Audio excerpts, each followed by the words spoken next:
So my talk is going to be on Tibetan texts on Tantric rituals found in Khara-Khoto. This is actually my current research project at the Hebrew University of Jerusalem. Although I started it earlier while in St. Petersburg, I wasn't able to complete it there because of quite sad circumstances.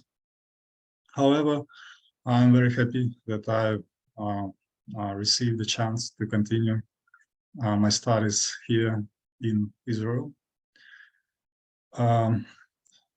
So let me, just a moment. Let me first of all remind you about Khara-Khoto, what it is.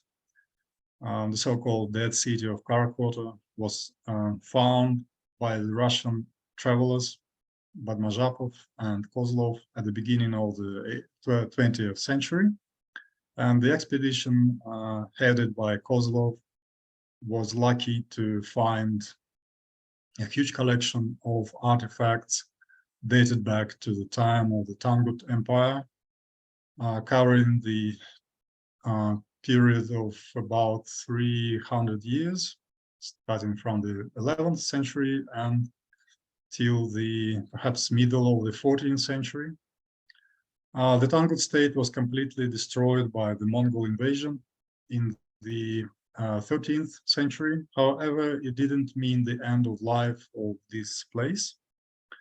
It existed, but if I'm not mistaken, in about the middle of the 14th century, it was maybe abandoned totally. I'm sorry, I don't remember exactly. However, the objects that were found there are dated from the maybe late 11th to the middle of the 14th century. The bulk of the objects brought from there was composed by the Tangut, block prints, manuscripts, also objects of arts. However, it also included a number of, well, quite a big number of texts in Chinese, and also some other languages were also represented.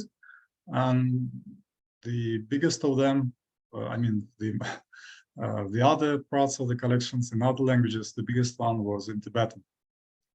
So nowadays, this collection, it was first brought to the Russian Museum, and after several years, it was passed to the Asiatic Museum, which is now known as the Institute of Oriental Manuscripts. And so this institute hosts almost all the texts brought by Kozlov. A few texts are also kept at the State Hermitage. And the objects of arts are mostly found nowadays in the Hermitage.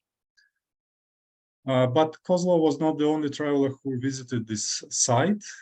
There are also two much smaller collections of the Khara-Khoto texts found in London and Khara-Khoto in Mongolia of China. And both of these collections were catalogued by our colleagues. The London collection was catalogued by Japanese scholars, Tsugyuda Takeuchi, Maya Iuchi, and a group of Chinese scholars published the facsimile edition of all the texts that were found in Khara-Khoto. There are not so many, maybe about 10, I'm not sure now, so it's not a numerous one.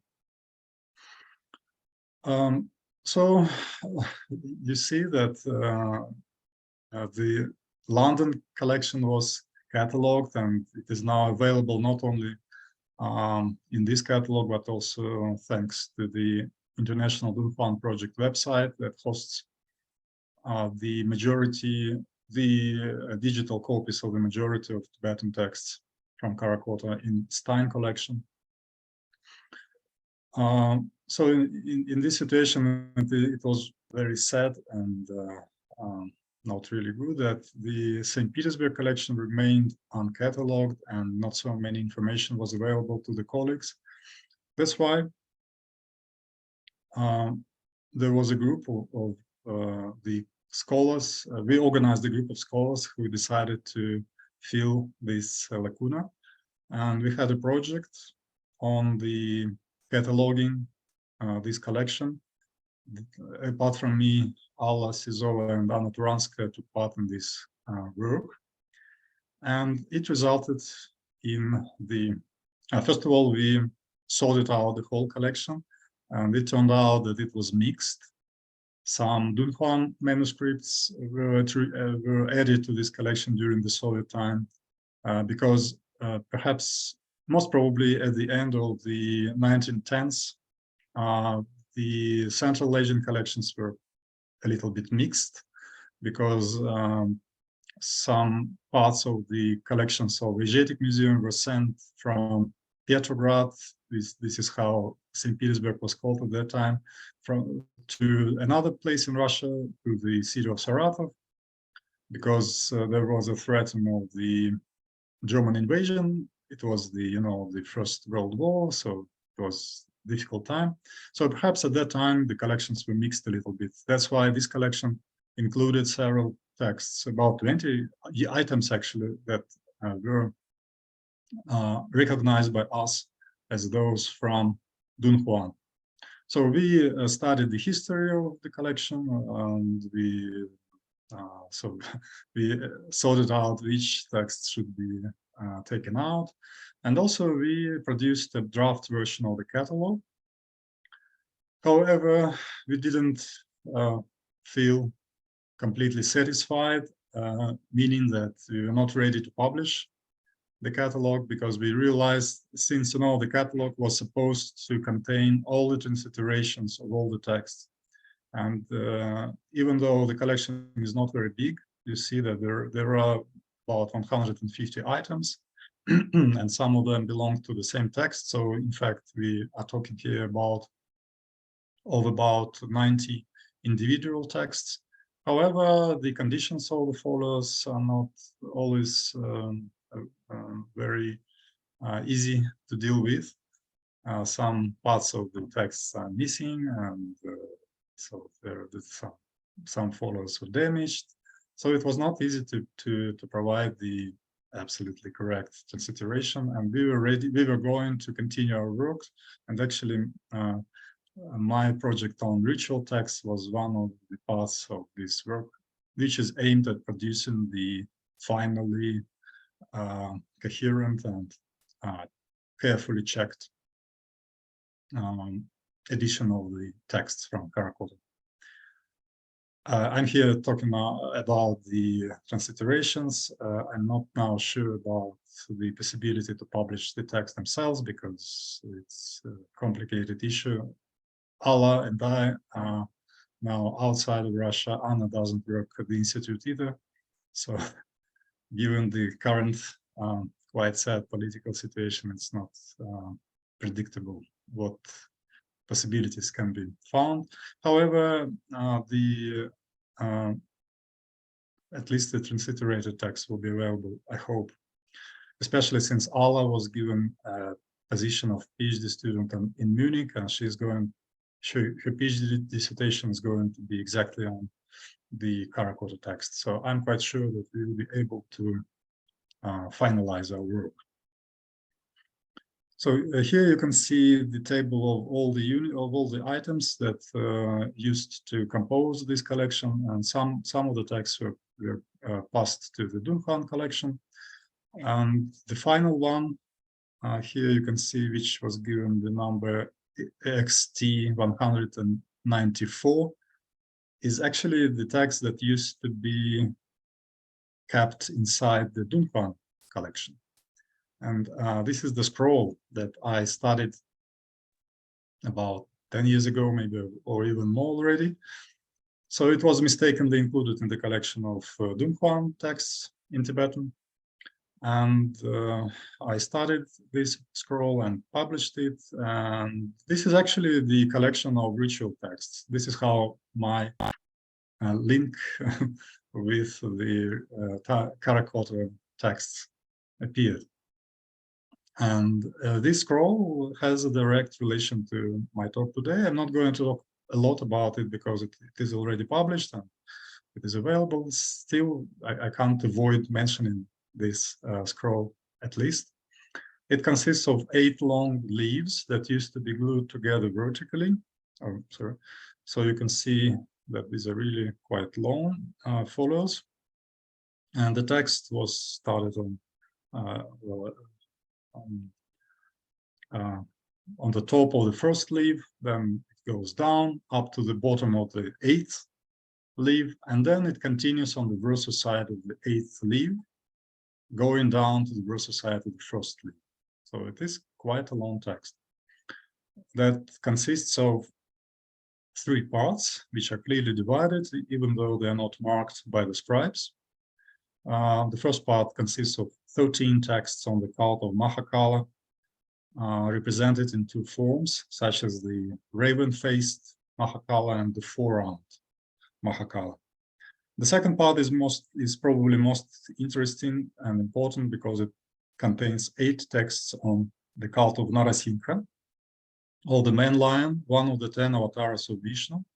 And this scroll remains by now the only text where the spread of this Hinduist cult converted by Buddhists for their purposes in Tibet or Tangut state. And finally, the last text of the scroll is a long poem on the mandala of Vajrapāṇi and the 8 great Nāga Kings. So this is how this follows look like. And this is the book that I published. So it contains the facsimile edition of the scroll and also all the transliterations, my translations, complete Russian translation, but also some parts will translate it into English. So anyway, the text is available and everybody can consult it.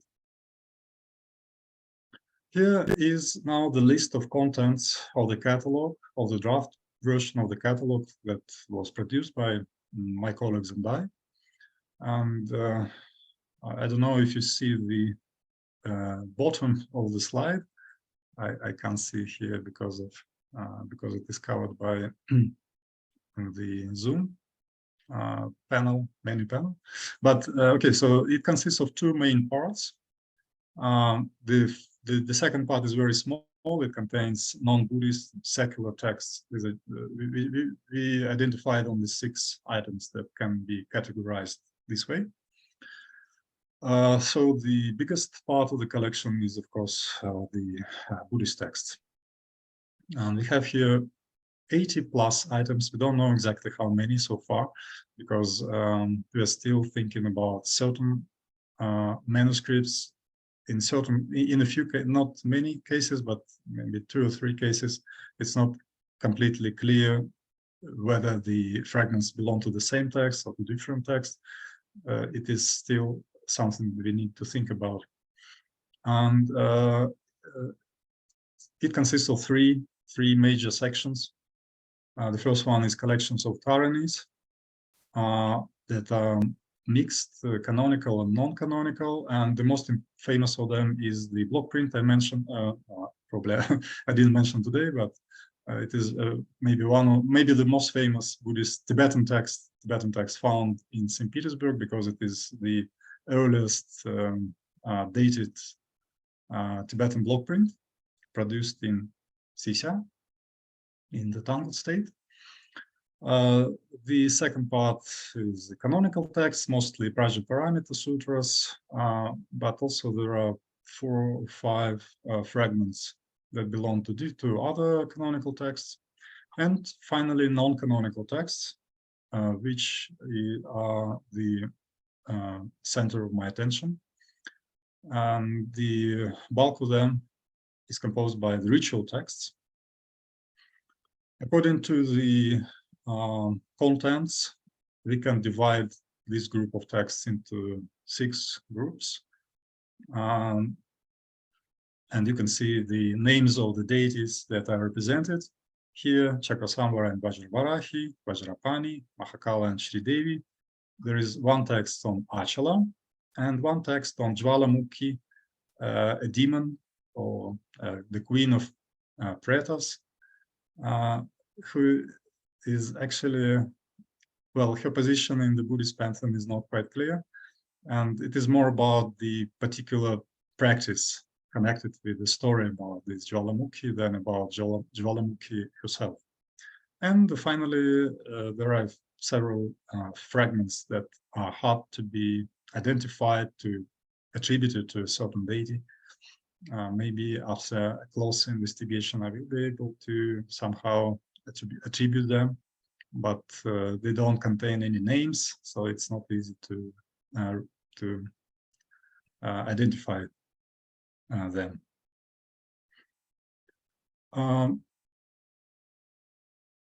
One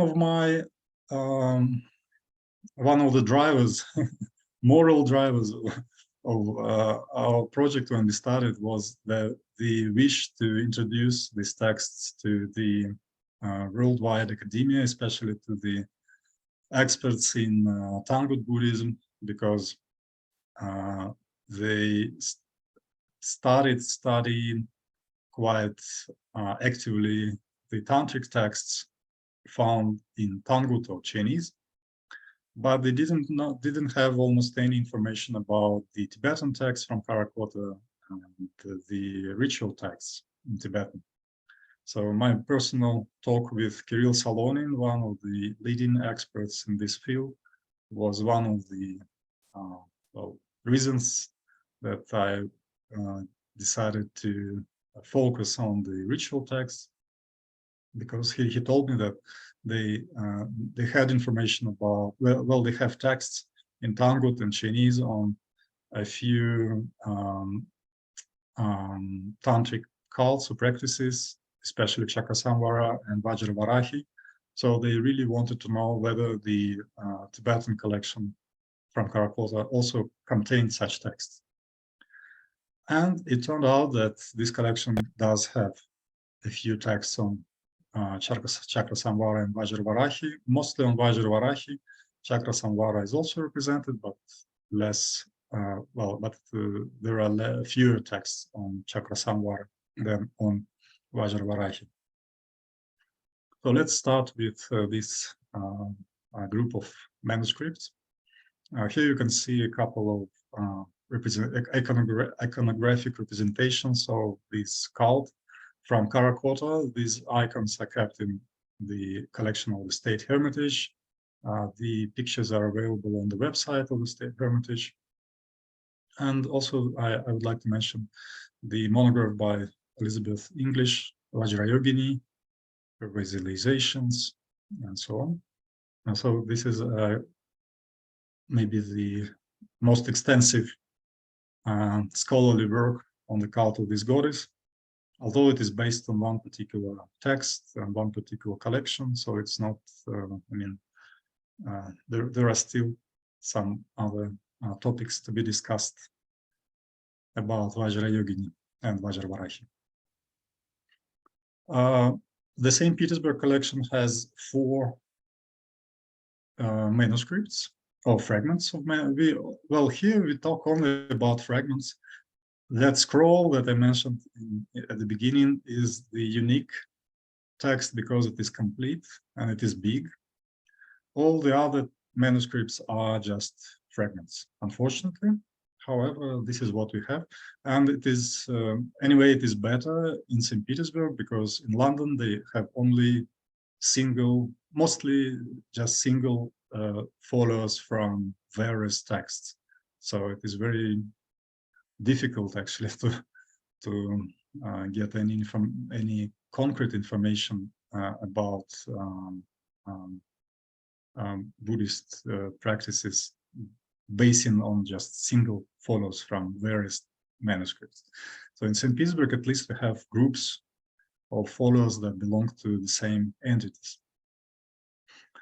As I said, four groups of fragments deal with Vajrayogini, Vajravārāhī, and one of them is actually based on Cakrasaṃvara, focused on Cakrasaṃvara, and there are 2 groups of fragments on Cakrasaṃvara in the St. Petersburg collection. And so one of them treats Cakrasaṃvara and his mandala, including his consort Vajrapāṇi. And three other groups of fragments are focused on Vajravārāhī herself. Let's see what these texts look like and what contents they have. I'd like first of all to show you one of the examples of the problems that the researcher faces when they deal with these texts. You see that the many follows are damaged. Sometimes they miss edges.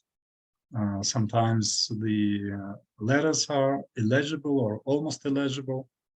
And I'd like to get back a little bit to the topic of the necessity to provide a better transliteration. You see, when you deal with the whole collection and we don't have much time to deal with each individual text, it's easy to make mistakes, or it's easy, you just don't have time to concentrate on certain difficult places. So it is very important to work closely with each single follow.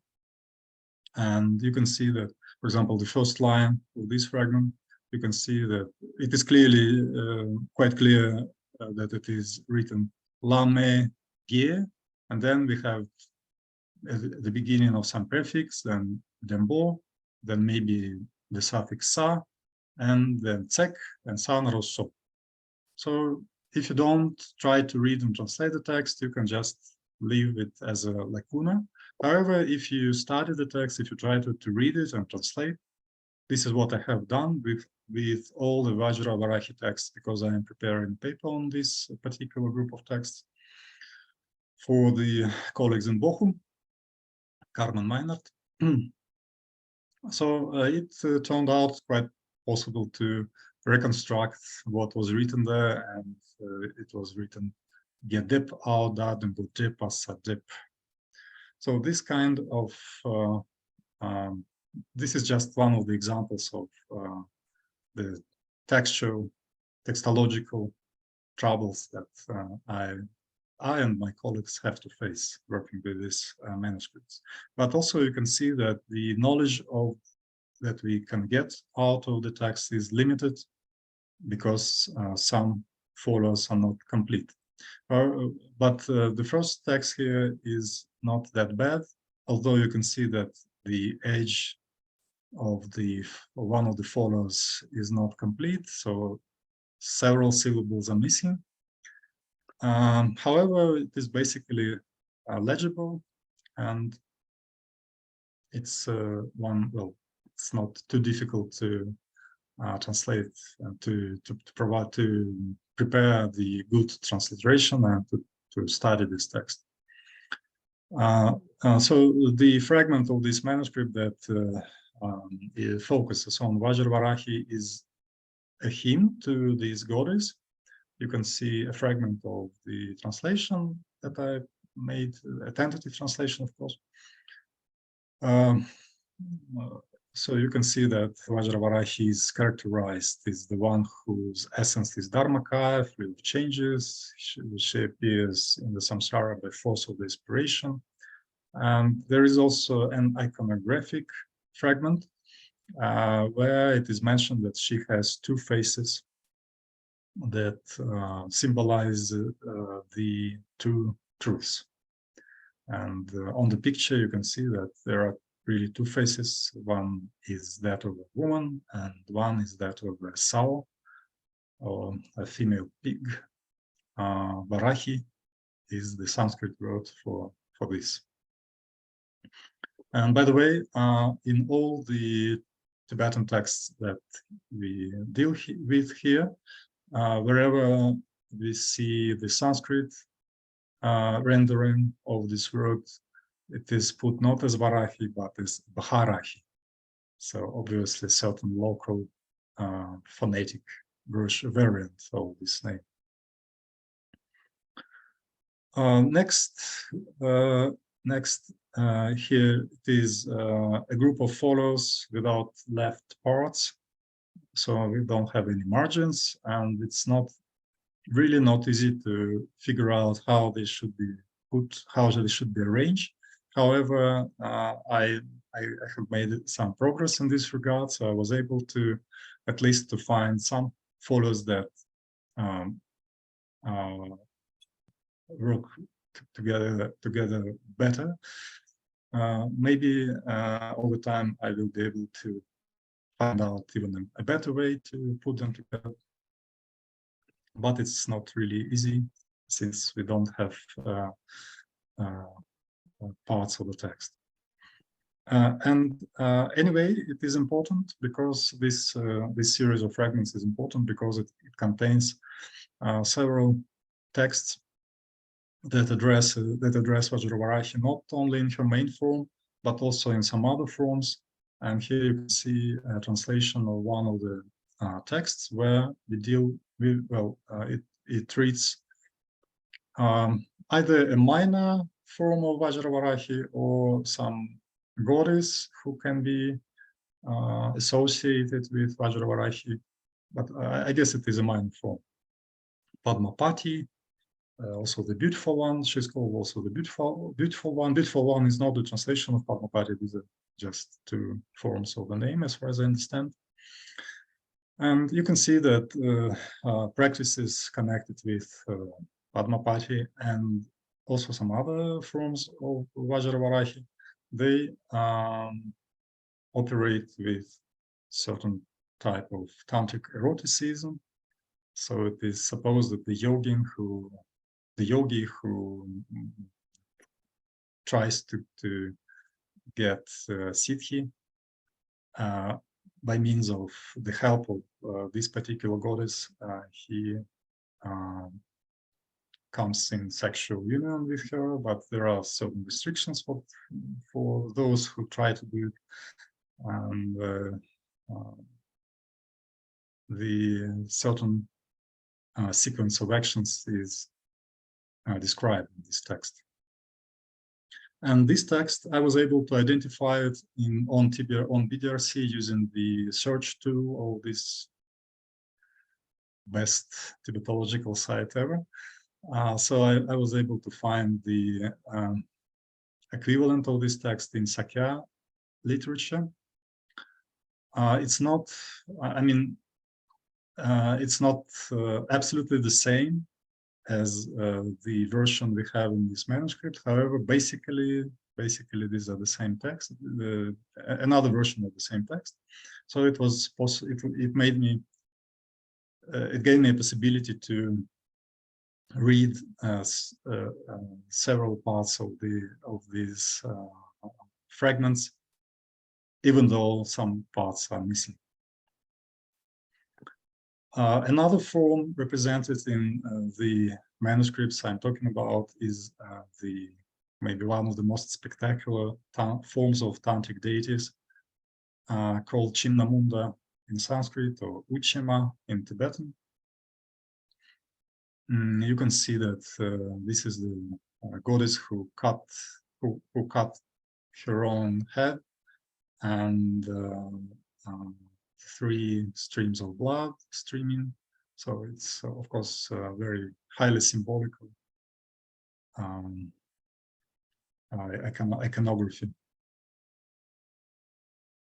Okay, so next manuscript, it is only one folio, but it is important because it also contains a fragment of the ritual text that deals with Chinnamunda, and also the group of deities called in Tibetan Hasudunma, also mentioned in this text. However, since it is only one folio, the information is very limited.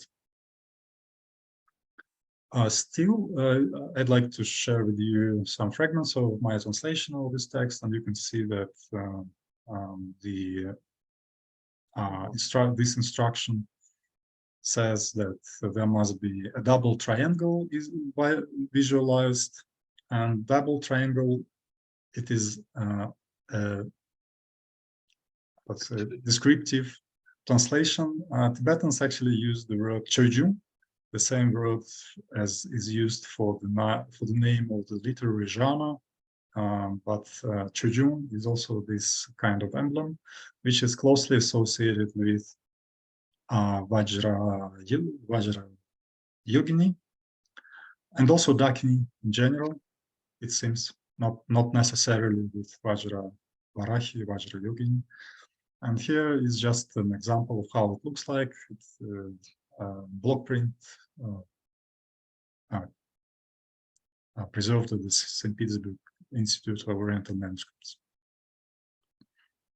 And also here is the iconographical representation of the mandala that consists of 37 deities, that is also mentioned in this folio. And the last one, well, this is the best, the best part of this group, because it consists of 9 complete folios without any significant missings, and they go one after another. So it is really pleasant to deal with after dealing with largely incomplete fragments. So this item consists of several texts. You can see them on the screen, and one of them mentions that mentions the name of the person who spread the Vajravārāhī texts in Tibetan. I don't know where exactly in Tibet, or was it Tibet or was it Sisya? We don't know, but at least these texts will also spread to the Tangut Empire. And so the name of this person is Nupten, and this name is also found in some other manuscripts. And it seems that this person is mentioned in the Blue Annals. We can presumably date him to the end of the 12th century, which works very well with the dating of the Khara-Khoto texts. So maybe, we don't know, maybe this particular text was even written by him, we don't know. Although, of course, it would have been a miracle maybe, but why not? So, 2 texts, yeah, and also there are some other texts. You can see that it includes fierce protective rituals, not only, but there is also a text where a certain form, which is known as Tamasundari, is described, and this is also a kind of a text where the sexual union with the goddess is explained. And this text was published by me 3 years ago in China. It is also, well, it is available on my page at academia, so it is available to everybody. And I'm not sure I have time to render the contents of this text, but yeah, maybe just a few words about it should be said. I should just emphasize that this text identifies the deity as the personal deity.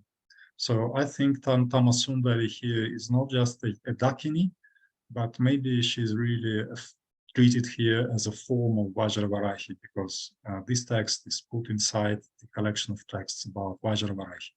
Why I am emphasizing this is because actually a very close variant of the same text is found in the canonical text, which is known as the Root Manual of the Rites of Manjushri.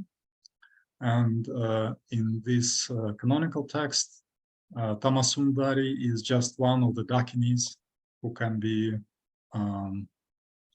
practiced by the yogis for the sake of attaining various siddhis.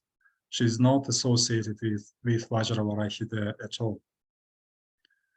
That's why I think that in this manuscript and in the lineage that was connected with this manuscript, apparently Tamasundari was interpreted as a form of Vajravārāhī.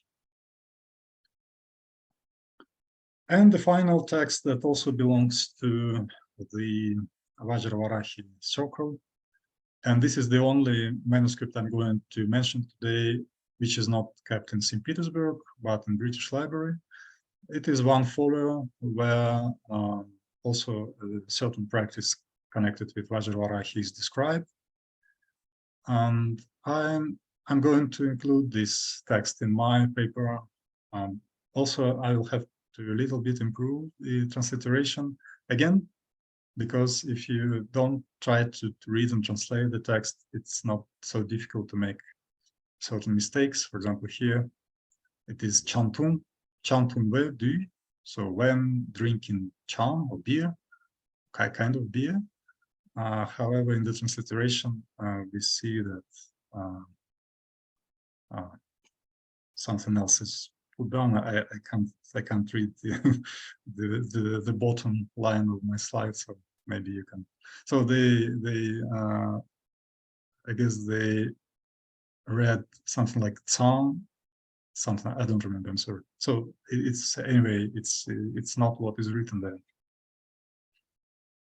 So that's why I would like again to emphasize that cataloging such a collection is not an easy task, and it can take quite many years because, like, again, repeating the same idea, we need to try to read and translate the whole, each folio, not just to try to reproduce what we can see without trying to understand.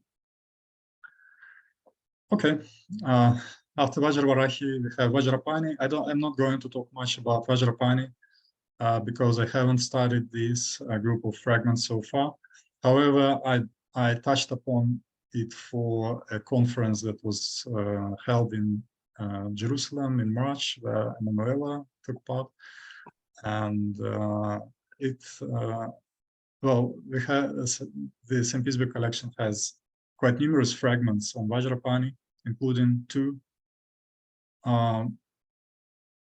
quite long fragments of two manuscripts. And so one of them starts, and one of them deals with not only Vajrapāṇi, but Vajrapāṇi in connection with the four great kings and the great Nāga kings.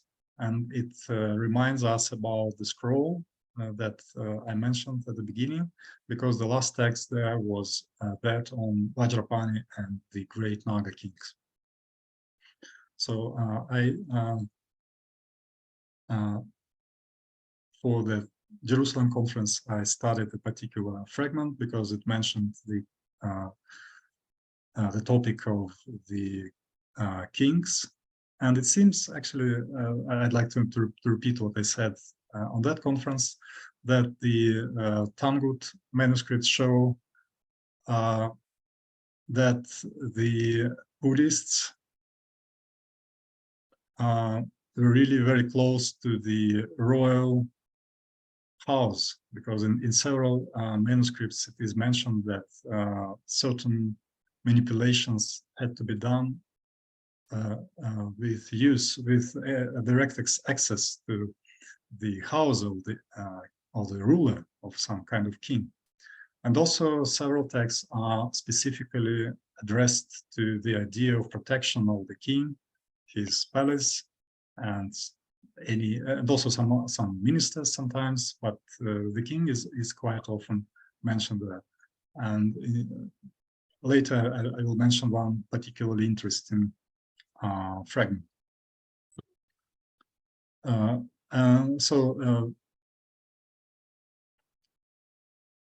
And here is also a translation of a text that deals with the Nāga king Vasuki.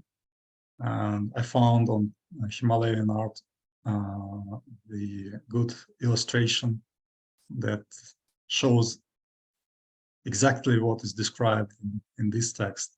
So this is a pair of snakes, the king, not snakes, but Nagas, the Vasuki and his consort, and a certain sequence of manipulations that should be done. So this is, you see, these are just typical, rather typical ritual texts. They always contain certain prescriptions of what shall be done. And some of them are short, some of them long, but as a genre, the texts, these very numerous texts are always quite similar, quite very like each other, actually. Okay, also I'm not going to talk much about Mahākāla and Śrī Devī, because also this particular group of fragments is yet to be processed carefully.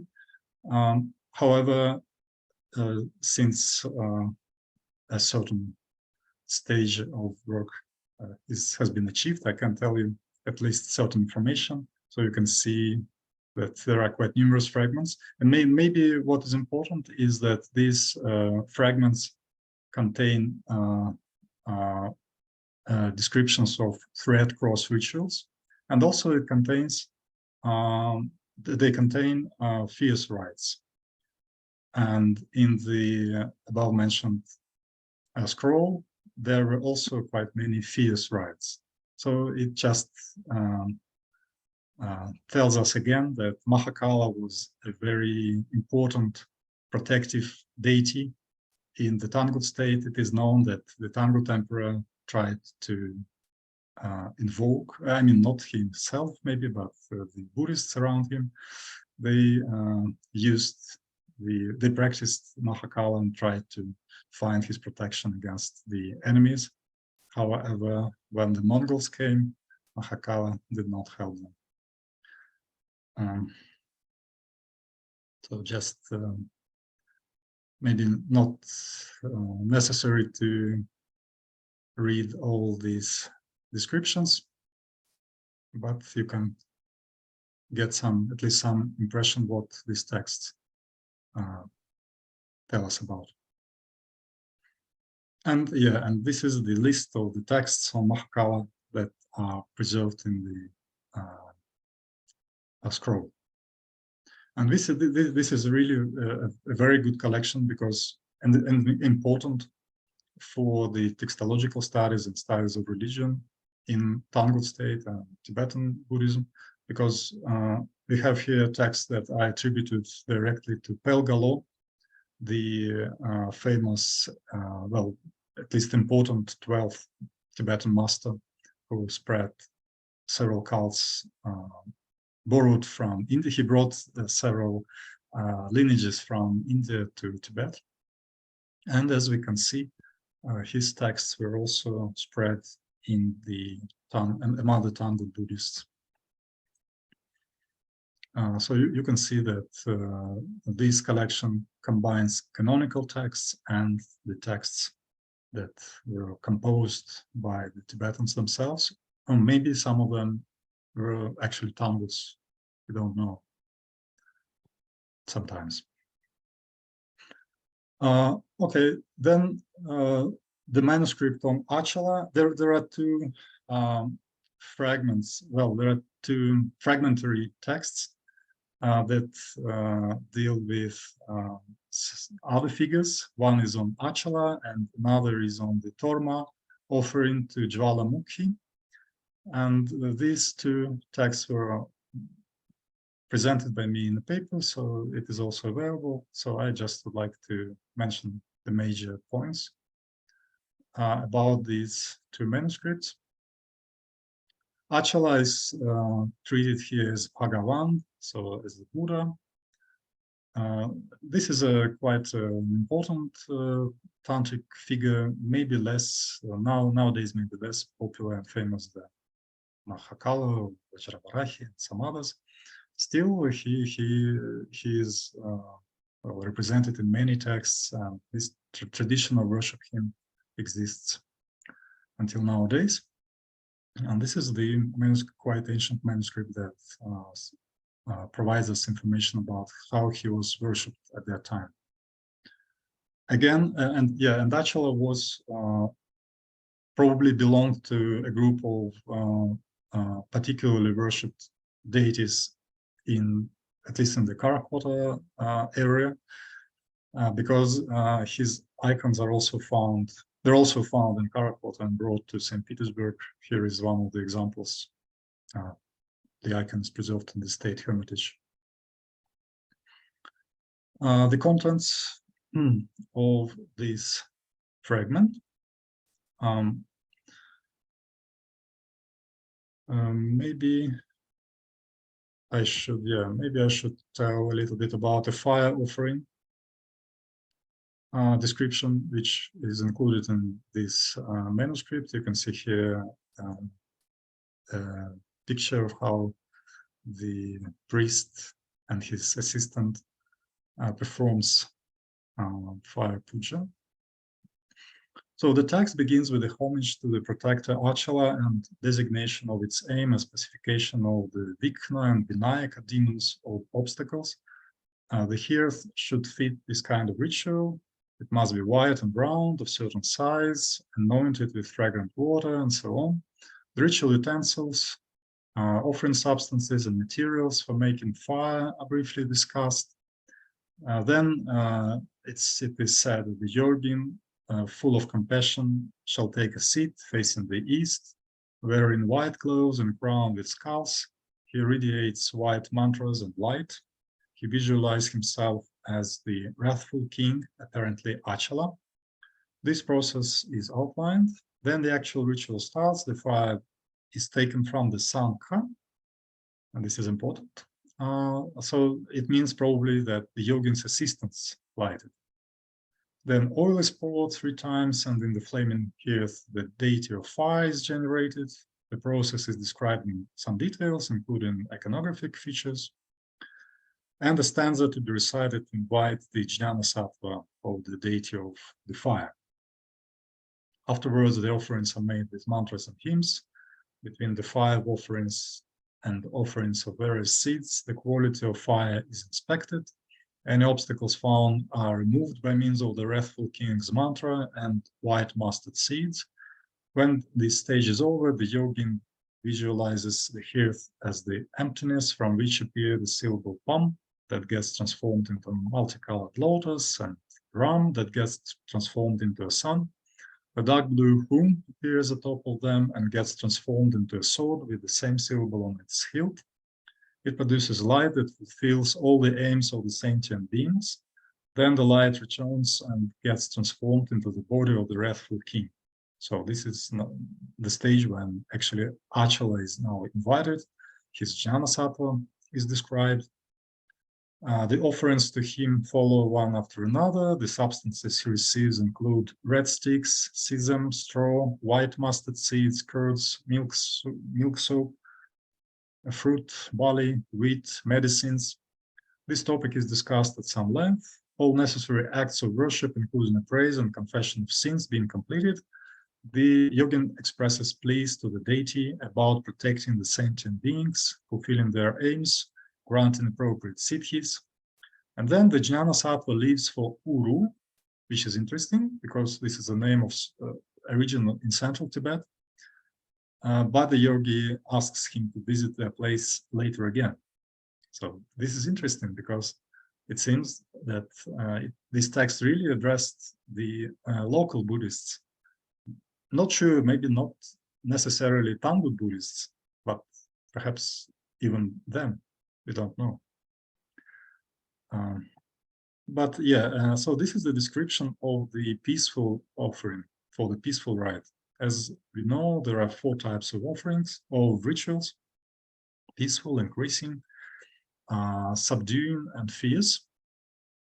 And each of them has certain requirements, certain prescriptions. For example, the shape of the hearth must be different. In the peaceful rites, this is circular. In the increasing, this is the square or rectangular. The subduing is of this form which I don't know the name, geometrical form, I don't know how it is called, and the triangular shape for the fierce rites. And so this text has an appendix where the scribe or the author provides briefly the variations for each types of the rite or of the rites.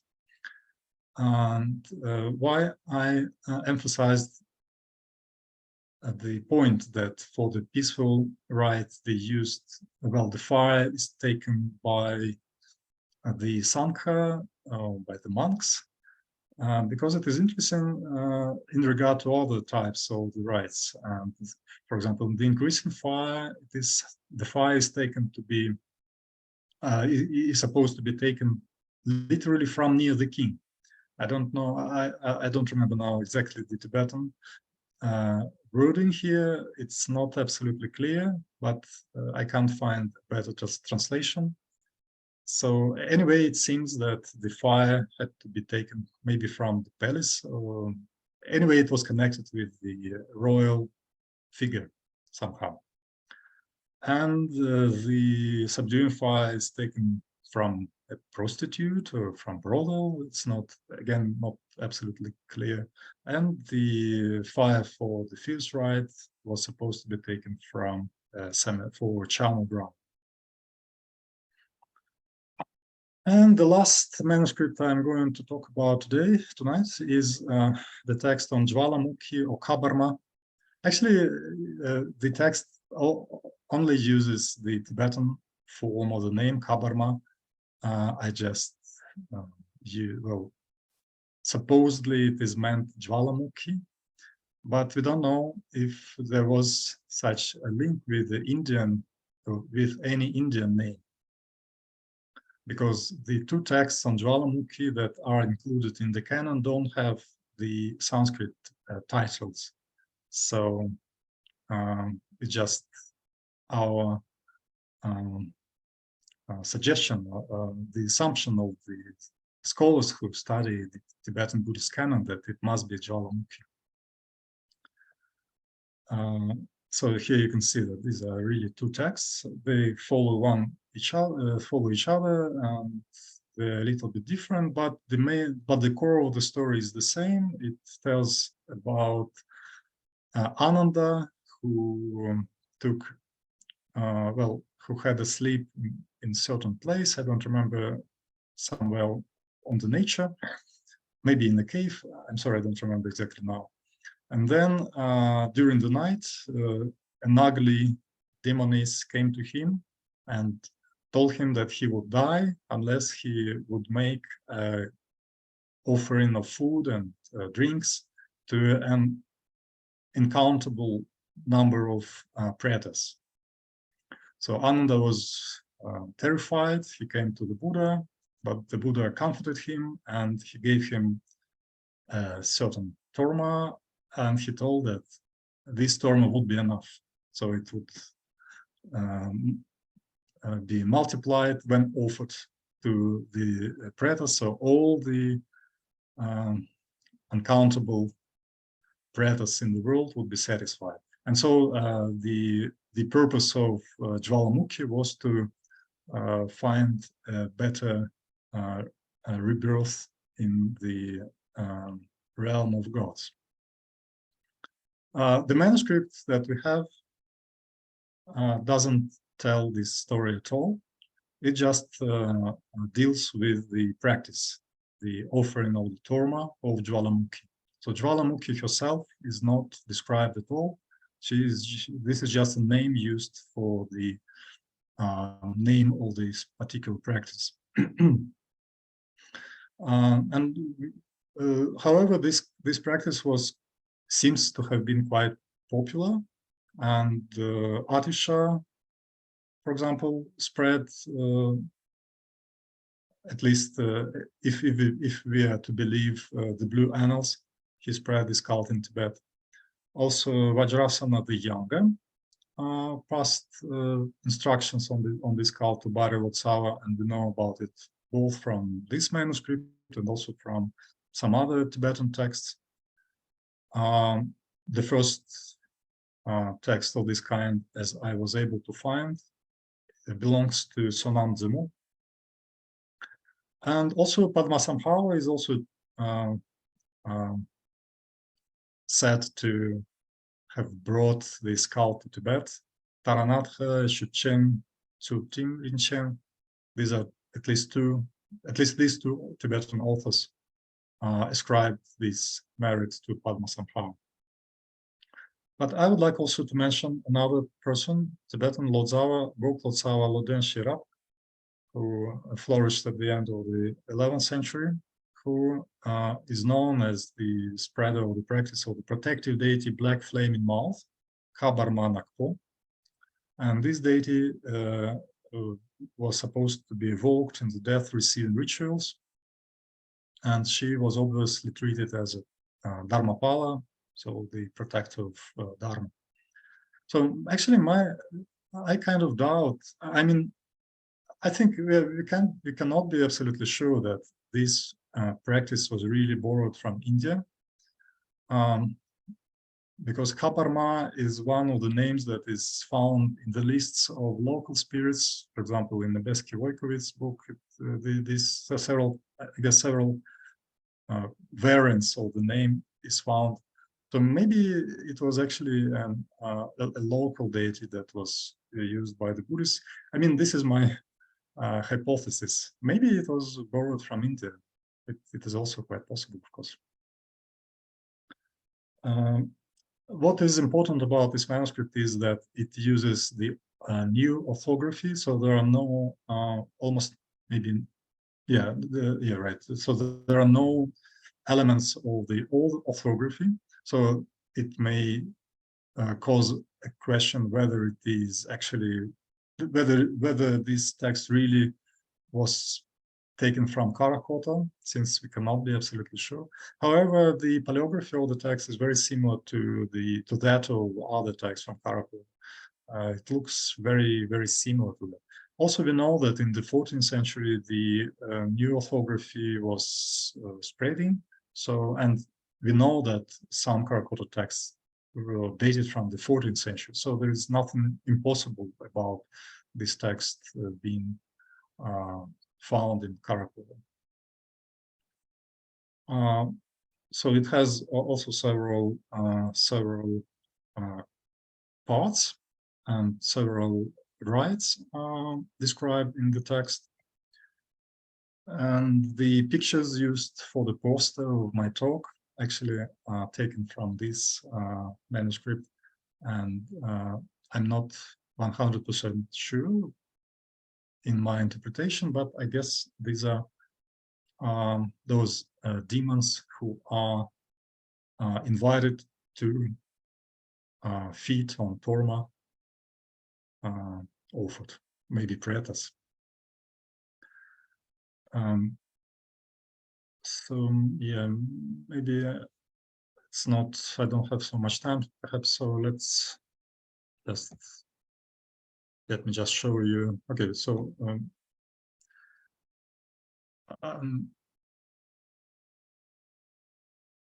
maybe I should just mention one part of the manuscript where the destruction of the others' citadels is very briefly described. So again, we can see that the rites described in Khara-Khoto texts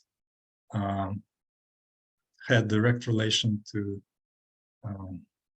international relations in a way that people had to protect themselves, their states, and on the contrary, to invade and to harm the enemies around.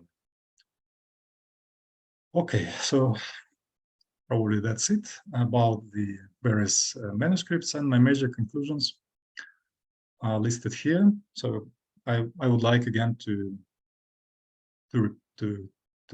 enhance the presence of numerous Tibetan ritual texts from Khara-Khoto supports completely the hypothesis that texts of this kind in Tibetan circulated actively in Sisha and exerted certain influence on the development of Tangut Buddhism. We have here names of the main deities worshipped And the list included Cakrasaṃvara and Vajravārāhī, Vajrapāṇi, Mahākāla and Śrī Devī. However, we can be absolutely sure that some other less popular deities or as popular deities were also addressed too, because we have among the icons found in Khara-Khoto, there are of course icons of Avalokiteshvara, Jaya, and maybe some others. So we can be quite sure that these deities were also worshipped in Khara-Khoto. But what is interesting and important is that some quite nowadays rare forms of the principal deities, or absolutely unknown to us now deities, such as Buddhist deities, I mean, such as Narasimha, were in use. Various genres are represented, including hymns, prayers, rituals of different kinds, instructions on practices, really a huge variety of different texts found. Some texts contain names of people who spread the text in Tibet, and at least some of them in Sisya. Maybe Pelga Law can be included in the list of those who had direct relation to Sisya. Maybe this person named Nupten also was connected with Tangut. So these are details that yet to be analyzed more properly. And I would like again to draw your attention to the use of the term Uru as a part of Central Tibet. And at least it is used twice in the fragments that I have already processed. And at least in one of them, it does seem like Uru is used as the designation of Central Tibet in say in opposition to the place where the rituals were performed. So maybe this is the